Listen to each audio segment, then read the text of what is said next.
Will the clerk please read the petition in case 08-24? Case number 2008-24. Petitioner, Robert S. Snyder. Nature of appeal. Application for modification of prior variance granted in ZBA case number 1967-05 to accommodate present use. Subject matter. Petitioner seeks authorization for the premises to be used as 3 professional offices with the first floor authorized to keep small component inventory. Location and zoning district. 57 Grant Street, Residence C zoning district. Provisions of zoning ordinance involved. Modification of use variance. Specific matter in which subject matter varies from zoning ordinance. The premises were granted a variance from residential zoning for 3 professional offices in 1967. Further information and plans concerning this case may be viewed at the Zoning Board of Appeals Office, 119 School Street, Waltham. Thank you. May we hear from the petitioner, the petitioner's representative, please? Robert Casey of Harvard, Massachusetts, representing the petitioner, Mr. Snyder. I'll make this take a moment and hand up a memorandum with proposed findings of fact, Madam Chair.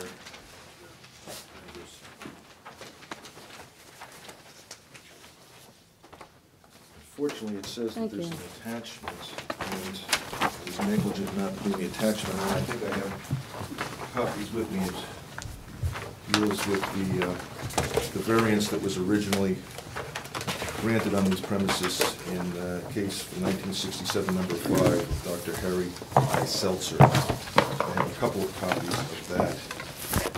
At least let me just hand up one right now. I'll refer to one and hand up the other one as soon as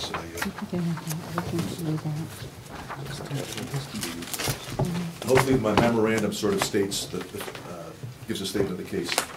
Mr. Snyder is the owner of the premises at 57 Grant Street. He acquired the premises in 1997. In these premises, he operates his business. His business is Engineered Tooling Corporation. It's a closely held corporation. Mr. Snyder is an engineer. This corporation manufactures in Springfield small metallic precision components that are used in medical applications, screws and hip replacement surgery, things of that nature. Very small, lightweight metal components. He keeps on the premises a selection of these components. I've viewed the premises myself. The components, most of them weigh less than an ounce. I think the biggest dimension was like 1 or 2 inches in dimension. In 1967, Dr. Seltzer was granted an easement, and it says, in accordance with, also to summarize provisions of Chapter 48, Section 2, the petitioner seeks a particular use in the nature of a conversion of a single-family residence in existence prior to 1952 into a building containing 3 professional offices. And that was, in fact, granted. My client did not buy the premises from Dr. Seltzer. He was an intervening optometrist who was on the premises until my client acquired the premises in 1997. My client received a cease and desist order stating that the present use is different from that granted in the 1967 case. Our position is really this. We came in on a variance, but I think that the board could well find that there's really no substantial difference in the use. And the reason I bring this up is, well, you could probably find that the use is less intrusive than the use that was granted, because what we have now is him using the first floor for the operational portion of his business. The manufacturing, again, is in Springfield. On the second floor is the office of a masseuse, and then there's the office of a building contractor. So we actually have 3 offices there. Again, the manufacturing takes place in Springfield. I think there was words to the effect that it was a warehouse.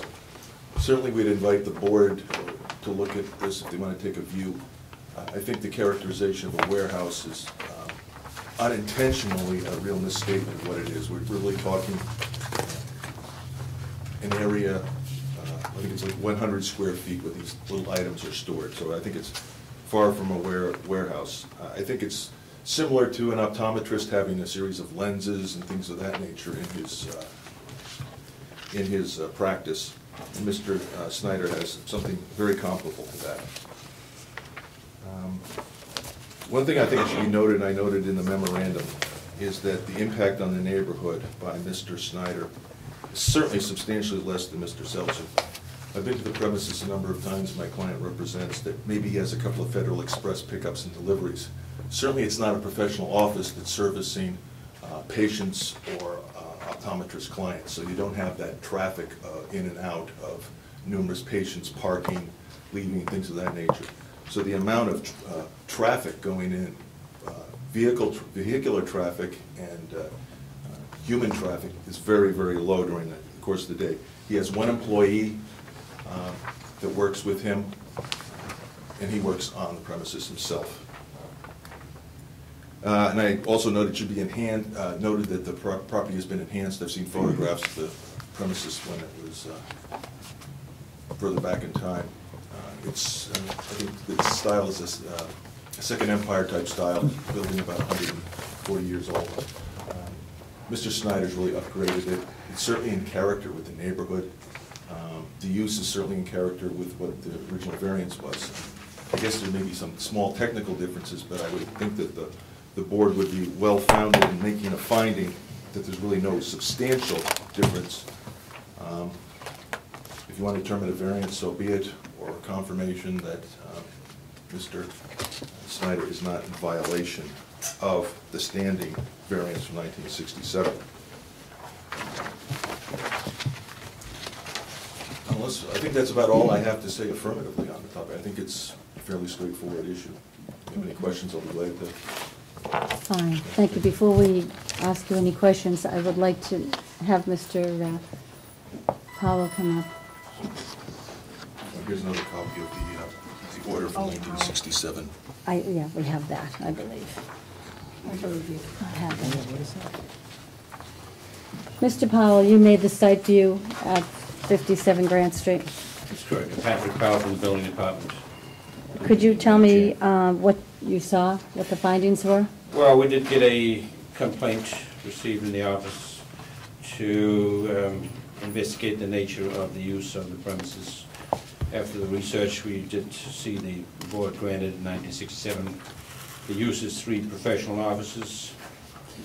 Inspector Bauer and myself did make a site visit with Mr. Snyder's permission.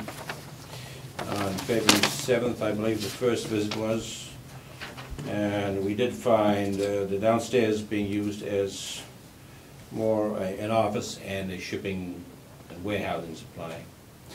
Upstairs, we did see a masseuse table. We did ask Mr. Snyder for some kind of licensing for a professional masseuse. We were not able to gain entry to the other room upstairs. However, Mr. Snyder arranged for that, and subsequently, a few weeks later, we did go up there. We did not find it consistent with what a professional office would be. To Inspector Bauer and myself, it appeared to be more of a residential use than a professional office. We did ask Mr. Snyder to go back to the Board of Appeals and modify the prior variance granted. All and right. After delays, we're here today, and finally there was a petition before the board. Okay. Thank you. Could you hold on before you leave, though, in case we have more questions? Attorney Casey, when Mr. Snyder bought this building, I'm sure he knew about the variance. Yes. I'm sure he saw the building card, what was done.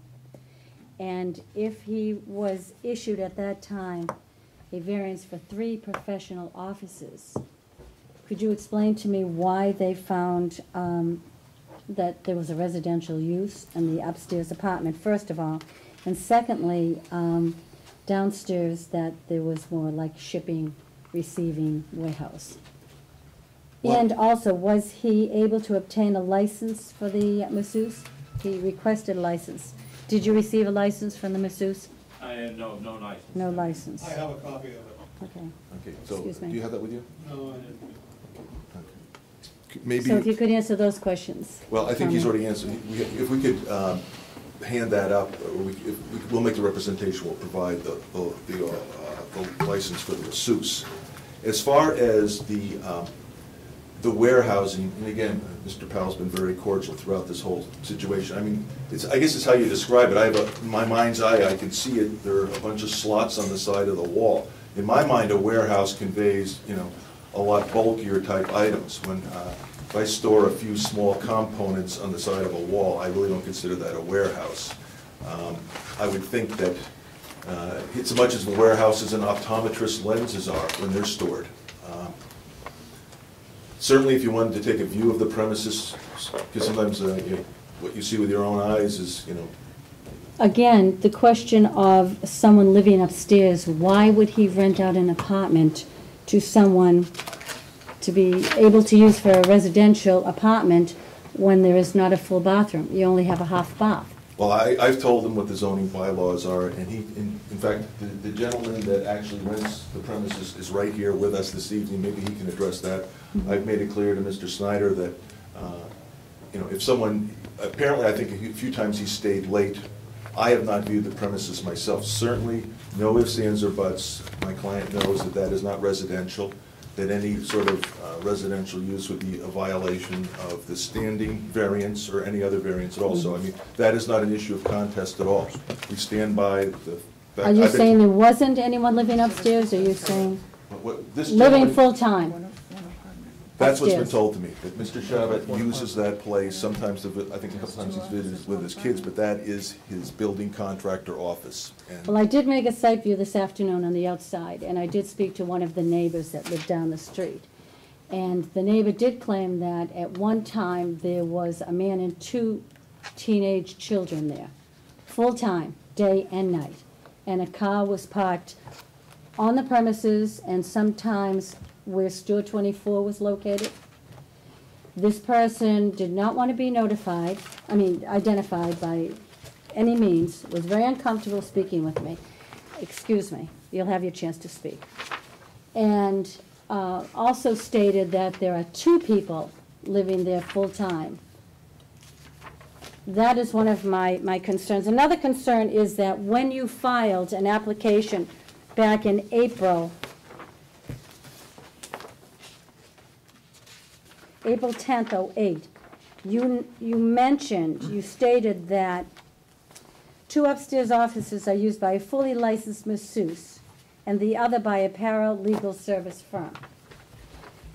Well, Today, excuse me, let me finish Certainly. first, sir, if you don't mind. I do. Today, in your petition, you stated that it was a masseuse upstairs and a roofing contractor. Now, when did the masseuse leave, the paralegal leave and the roofing contractor come in, or vice versa? it's my understanding they're one and the same. That this gentleman that I spoke to, and I've interviewed him personally, says that he, at this point in time, aside from the other things that he does, is a paralegal. He spoke to me in great detail of his plans to become an attorney through the state of Vermont, because you don't have to get a law degree through the state of Vermont.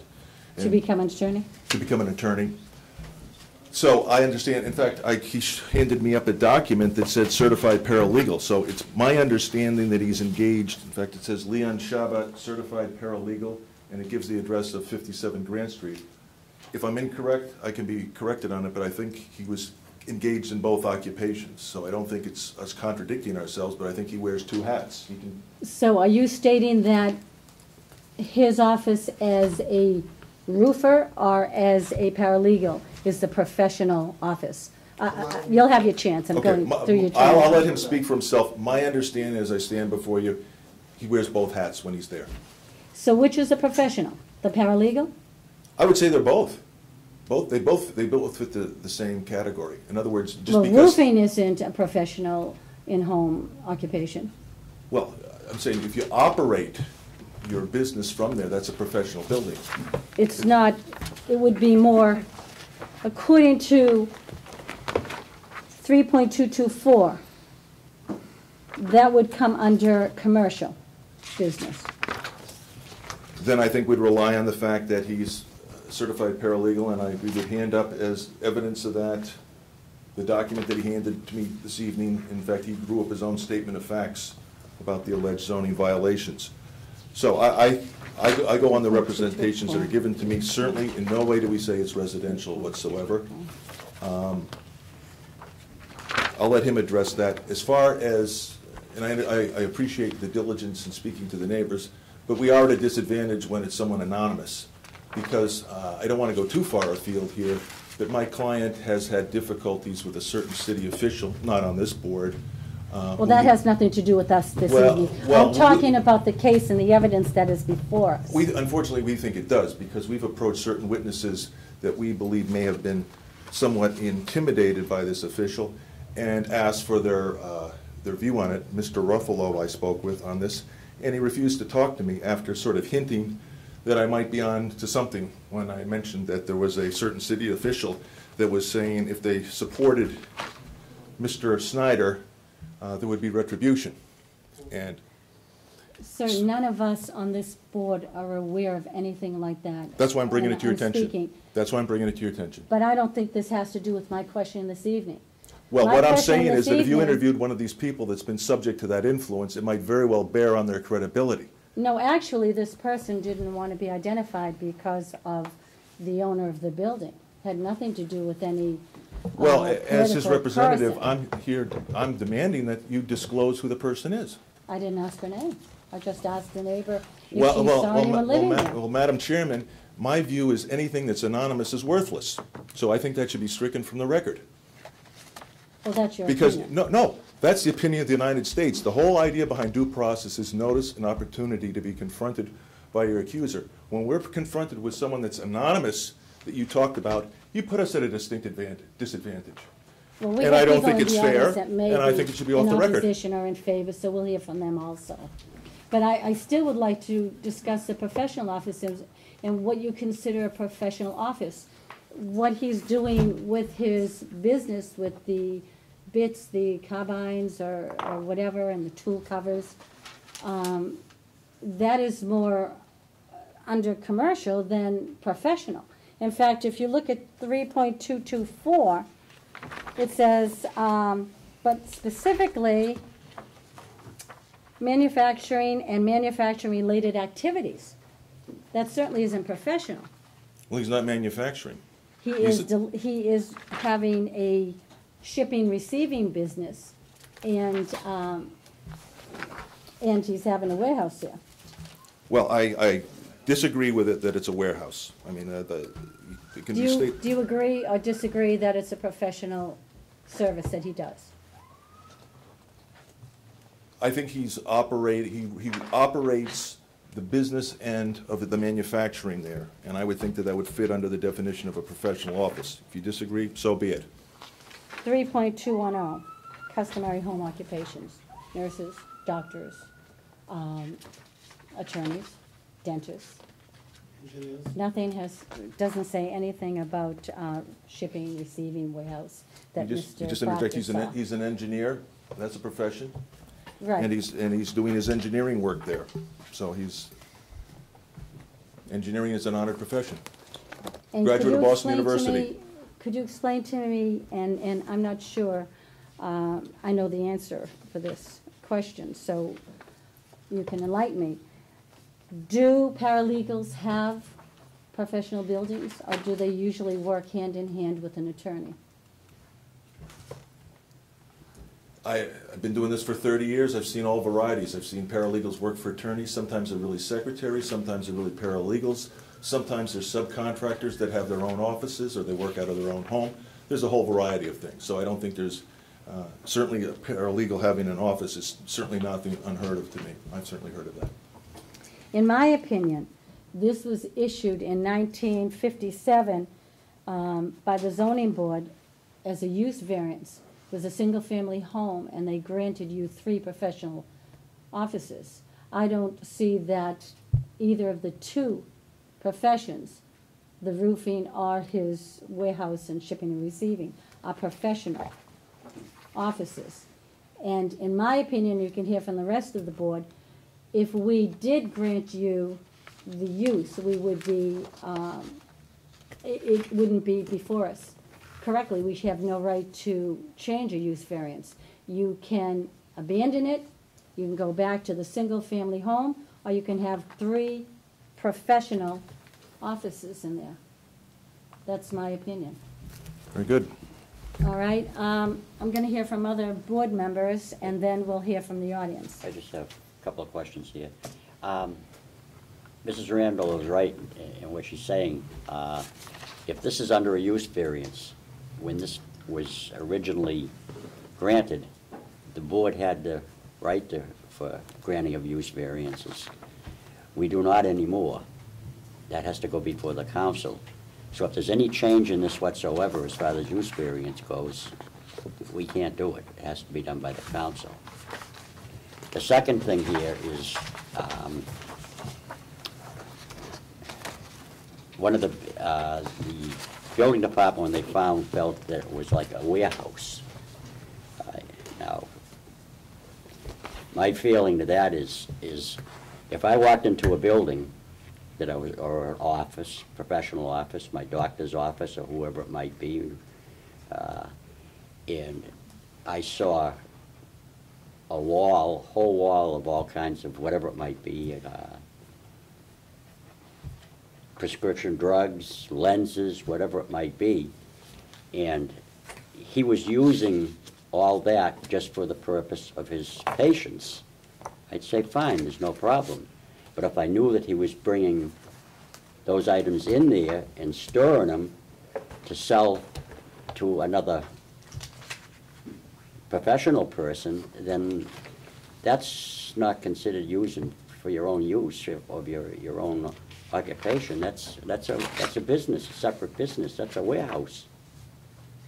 Well, If it's being used on the premises for the person, I mean, for the doctor or whatever you want to say, that's performing whatever's being done in that office, then there's no problem. But if it's being used or being stored there and then sold to other organizations or whatever, professional, then that's storage. That's got nothing to do with what's being done on premises. I respectfully disagree, and I'll give you the reason why. Let me give you an example. What if a dentist is using those facilities? Or a dentist that's engaged in orthodontics or cosmetic dentistry? And he sells false teeth to someone. He stores his false teeth there and sells them to a third party, to his patient. That's doing exactly what you complained of, storing something and selling it. But I doubt that you would say that the dentist was not a professional. Am I correct? Or you'd be a professional. Okay. So that, no, with due respect, that analysis I think is faulty. My second point, I would say challenge the board to go down there and look at this place and the interior, and I would venture to say not one of you would ever describe it as a warehouse. I would say that using the term warehouse to describe it is a torturing English language to the breaking point. You might call it a lot of things, but it certainly wouldn't be a warehouse.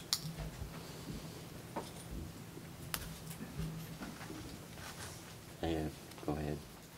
Finished? Yep.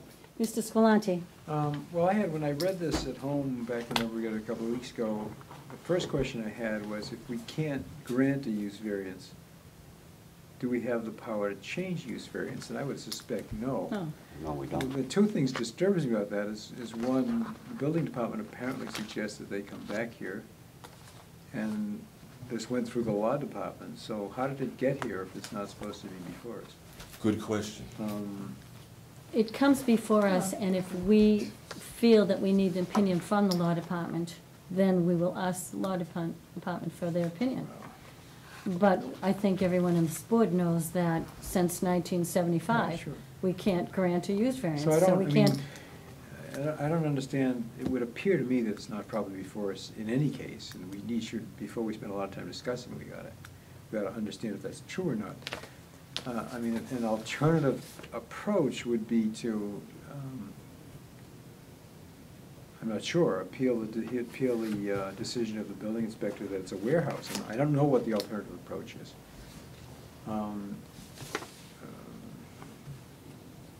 So it's just sort of strange. And I don't know, the question of whether or not the residence is there, is that simply just a question of there isn't the proper facilities?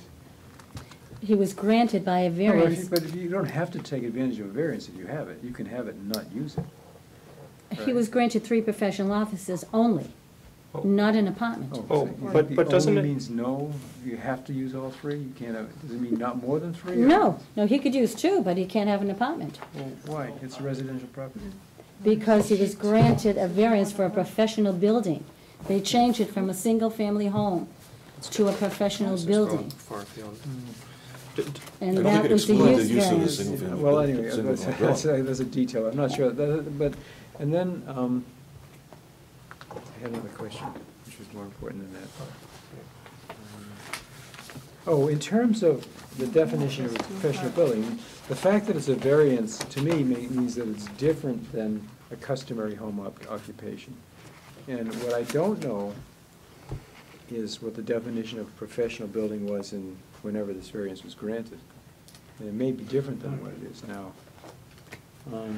But hopefully the building department could ascertain that. When they came in for the variance, they asked for 2 offices and an apartment. They were granted 3 professional offices only, Oh, I see, okay. That's interesting. no apartment. And I don't know, I guess I'd like to ask a question of Mr. Powell. Mhm. Mr. Powell, if you don't mind?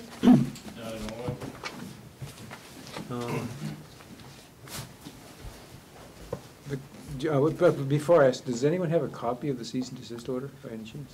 I don't think we have I a think we copy. do. I didn't see it.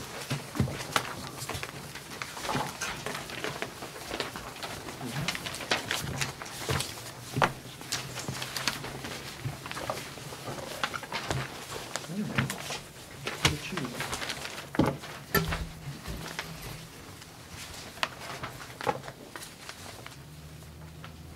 Mr. Powell, while you're waiting for Mr. Spillier to well, read through that, could I ask you if you have 4 off-street parking? Off-street parking, we didn't really look at the parking. I believe there's at least 4 spaces. Are they allowed to have tandem parking? Not that I'm aware of, no. Not in that zone. To me, it seems like they'd only be able to have 2 and 2 behind. Yeah, I really can't answer the question of parking without further Thank you. looking at it.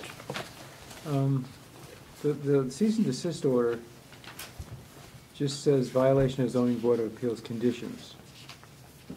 Doesn't say what they were, I think. Well, the conditions were to use it as 3 professional offices only. And do you know what the definition of professional office was? There is some literature on that. Certainly a roofing contract would not be considered a profession. There are some definitions of professional having attained certain qualifications, you know, Well, I mean, it must be- it by can't an be- institution, it can't be- recognized I see, institution. okay. I mean, it can't be too arbitrary, there have to be some.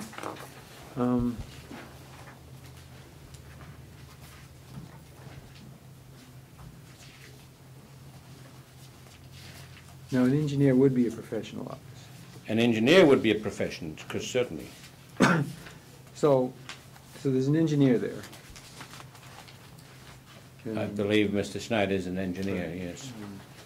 there's a masseuse, which, whether he has a license or not, I guess is not our problem, that's your problem, but that's a profession also, I would think. And the top floor residence apparently isn't allowable, but, so I guess the question is, specifically, what's wrong with, is the residential, I just want to make sure I understand it. The reason for the cease and desist was an apparent residence on the 3rd floor. Correct. And the We have- masseuse, for which, whom we asked for. Well, that's not a zoning board question. No, that's correct. And then Mr. Snyder's operation downstairs, which we found as an office and a warehouse with goods in there for shipping orders. Shipping orders, okay. And so the distinction between that and the example of a dentist or an optometrist is the shipping of the orders? And the question was raised, what's the difference between an engineer having a bunch of parts and an optometrist having a bunch of parts? And I'm just asking, what do you think the difference is? mean, if you go to an optometrist's office, he's gonna have a wall full of eyeglasses, in the back room, he's gonna have piles of lenses. I'm just wondering if there's a difference. I would say if we first certainly get an opinion or come up with some more definitions of what's considered professional versus a shipping warehouse, sure. So it's the shipping I mean, that's, the point is the shipping, is that what I understand? I mean, it seems reasonable, I'm just asking you, I'm trying to understand the specific things that generated the cease and desist order, because they're not listed in the I would cease and say desist the order. predominant factor was the residential use of the one apartment upstairs. And the petitioner contends it's not a residence. Correct. So I'm not sure how we resolve that. And also then, I mean, then the question is still, I guess, what I started with. What the question that really is before us is the interpretation of the building inspector that generated the cease and desist, not a request to change the use. 'Cause I don't Well, think we can that's- change the use, so. That's so I the guess, I mean, question, though. What's before us? Yeah. I think the case would be properly before us as an appeal from the cease and Right, desist order. I'm not sure right. that's what's been That brought doesn't to seem to be us. what's before us, right. So I guess, yeah, maybe we're just going around a big circle, but it would appear that the petition should be for an appeal to the building inspector's decision, as opposed to a change in the use. I'd be willing to do that. If I might just interject briefly, maybe to cut through this. And again, with all due respect to Mr. Powell, because he's been very reasonable. He was sort of pushed in this direction, that this is the way to go, make peace with the city. So he went in that direction. Good. Path of least resistance. That's why, in some ways, I phrased the variance saying that I was a little uncomfortable with it. That's why I said we could make a finding that it really doesn't differ much from 1967. We'd be willing to appeal from the cease and desist order. And if I just might make one other complicating factor here, I've got a letter from November 28th, 1984 from Walter E., I don't know how to pronounce it, Onimus, building inspector, which says, variance was granted in 67 notice, which is reported permits use of the premises at 57 Green Street for either 3 professional offices or 2 professional offices and 1 apartment. And that's on the letterhead. Right, and That I is- did yeah. check that. Do you want to say something Yeah, that about is correct. I mean, that was in the minutes of the meeting. However, the board decidedly to have 3 professional offices only. Right. That was probably a mistake on Mr. Onimus's part. I'm sure it was, so it doesn't That's have correct. any bearing on it. Because you never came in to amend that, and there was no other variance, so it goes back to what was legal in 1957, Yeah, 67. This is a city official holding this out, so I mean, certainly the citizens can rely on that. Well, I believe Is it right? we're over the building inspector, are we not? That's correct. I And don't if we believe granted Mr. the variance for 3 professional offices, and Mr. Onimus did make a mistake, probably didn't look up the minutes of the meeting, decision please, of correct. the minutes and was improperly informed. But the petitioner never came before us, and, But your contention no is it's comment. not a residence anyway. Right, I'm saying, I just raised this to say that this hasn't exactly So- been crystal clear along the way. Anyway, I guess what I think you need to come in again with a request to appeal the decision of the building inspector. Glad to But I do so. think that you have a different view of what's going on at that property than the building department is. I think what you need to do is try to present them with evidence that they're wrong, if possible, and maybe resolve some of the issues before you come back. Some of the issues it doesn't sound like you're gonna resolve, like, you know, are you doing warehousing there or not? It doesn't matter, parts are big or small, I mean, there's some definition of warehousing, and you either meet it or you don't meet it. And that you need to resolve, because I think we can't, oh, maybe we should ask this as a separate question from this is not the first time it's come up, from this petition, is whether or not, even though we can't grant a use variance, can we modify one? I'd be really surprised if we could. It wouldn't make any we logical can't sense. modify it. No, we can't. So, We can't. That's been asked before. yeah, so you can't, so unfortunately, even if we wanted to, we couldn't do that. So, I have one question before I open it up to the other board members. When a dentist orders supplies for a patient, he orders them, they stay there, he uses them for the patient. He does not get supplies in and then send them out to different people, company or customers that he has, the dentist has. It's just right there for his patients. And the same with an optometrist. Does not Mr. Snyder, you said he owns a business and he has his company some other place? Is it the manufacturing facilities in Springfield? Yeah. Right, so he gets the parts from the manufacturing company I don't and think they keeps them? all go from Waltham. Some go from Waltham, a lot go directly from Springfield. Okay, but some of the supplies that are there come from his main company, and he leaves them there, and then he sends them out daily or weekly to different customers that need it. So that's- that, I think, is what constitutes the warehouse, more than, say, a dentist. Dentist doesn't keep a row of false teeth. He takes an impression and sends them out, and it comes back. He may have different bottles of mercury or something, but he doesn't send them to different patients. The patients come in, and he works on them there. So I believe that's the difference of the warehouse, where he has them shipped there, they're on display there, he takes orders, and then he sends them out to customers. And I think that's what constitutes a warehouse. But In my opinion. by your own analysis, respectfully, Madam Chair, I think your analysis is faulty for this reason. The dentist takes the impressions, and then he ships out the impressions to the manufacturer, whoever manufactures, and they come back. That I don't one. think there's any substantive difference between what's going on. Things are going in He and doesn't out. have them in a warehouse and send them out to different customers. That I think is No, a difference. He has them on the wall. I mean, I think you're trying to find a distinction there that does not exist in logic, but I hear you, that's all I do, I hear you. I think it's I very accept your logical. analysis. All right, any other Say so. board members? Just if I could make a suggestion, just to try to help if possible, yeah, right, but I'll try. I don't think it's semantics, I think it's a distinction. If an optometrist, for example, knew he was gonna sell 100 pairs of glasses in a year, but he ordered 10,000 and he sold the other 999,000 on eBay, he's using that as a warehouse. I think that's the distinction, as opposed to, they're there for the convenience of his customers. And I think what I'd recommend that you do is to explore this definition of warehouse and see if your client's activities are not a warehouse activity, and maybe even find some case law that would suggest what he's doing as an engineer would be allowed, as opposed to a shipping and receiving facility.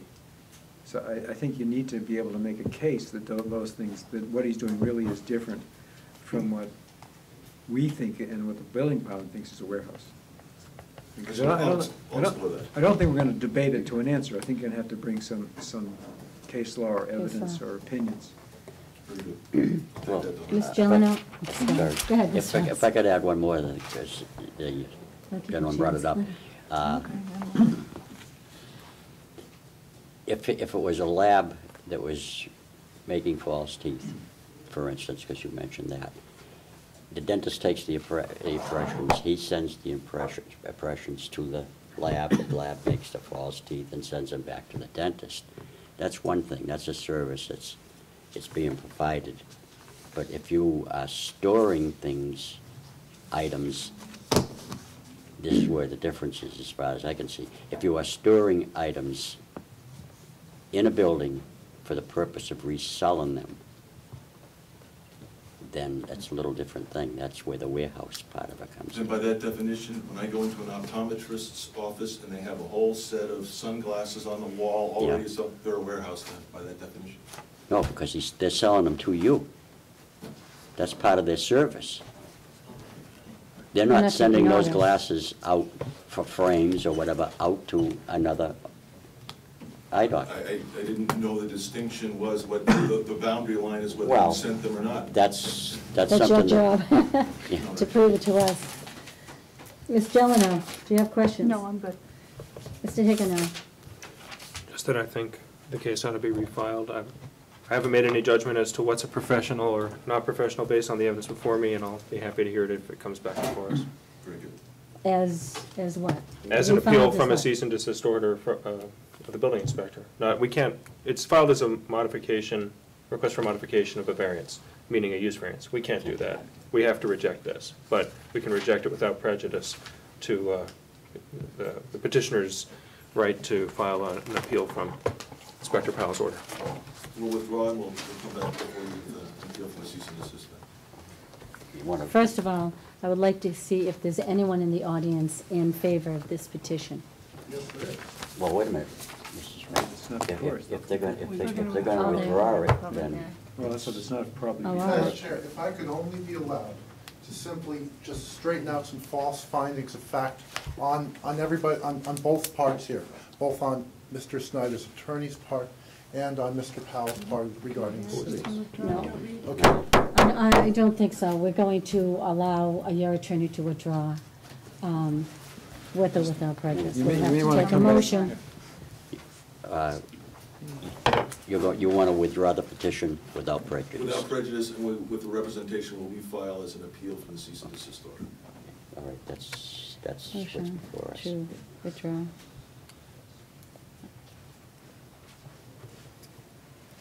All right, do I have a motion to allow them to withdraw without prejudice? So moved. Mr. Scalanti, seconded by? I'll second it. Did you want to say something? Lynn? I was just gonna. Oh. Okay. How do you vote, Ms. Gilino? Yes. Mr. Higgino? Yes. Mr. Morris? Yes? Mr. Scalanti? Yes. And the chair votes yes. You may want to get a copy of what the definitions of professional office was in 1967. I'll do some digging. And I appreciate your coming. You may want to be available when they come back.